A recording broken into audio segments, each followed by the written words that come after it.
Bueno, ahora vamos a hablar de qué es CSS. CSS no es un lenguaje de programación propiamente. Significa Cascade Style Sheet, o sea, hoja de estilos en cascada en español. No es un lenguaje de programación. Permite asignar atributos de contexto gráfico y visual a diferentes actores conocidos como selectores. CSS se refiere a un conjunto de etiquetas que se implementan en un archivo digital.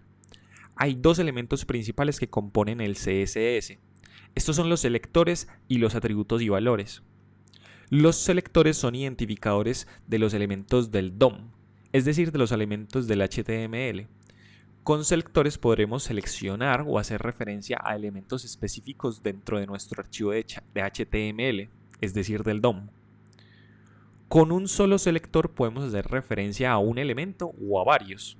Esto lo determinan los IDs, las clases y los tipos de etiquetas. O inclusive hay varias formas de referirse a los elementos del DOM mediante el uso de los selectores más generales o específicos.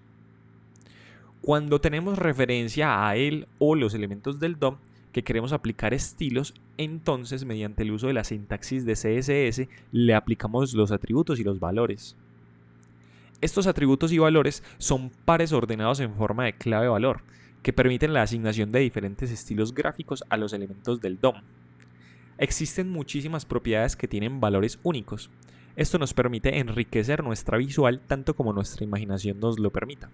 Bueno, y el motor de renderización. Entonces la estrategia es la siguiente. Primero creamos un archivo de CSS. Segundo, escribimos los selectores del DOM que queremos manipular. 3. Le asignamos propiedades y valores a dichos selectores. Y 4. Ajustamos hasta obtener nuestro resultado.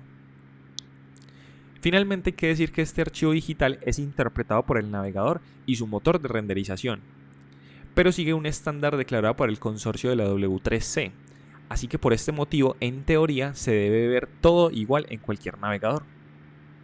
Esto, sin embargo, y desafortunadamente no es cierto, ya que hay una función muy específica de CSS que puede ser interpretada de diferentes formas por diferentes motores de renderización, debido a políticas internas de la empresa que lo desarrolla.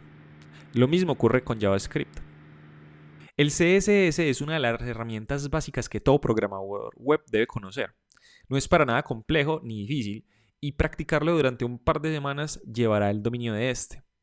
Tiene una complejidad baja y hay muchísima documentación en Internet. Y lo mejor es que podemos practicarlo sin instalar complejos ambientes de desarrollo. Solo con nuestro editor de texto favorito y un navegador web podemos hacer grandes cosas. En el siguiente video vamos a hacer una pequeña práctica para que entiendas la diferencia entre JavaScript y CSS y cómo se integra al HTML.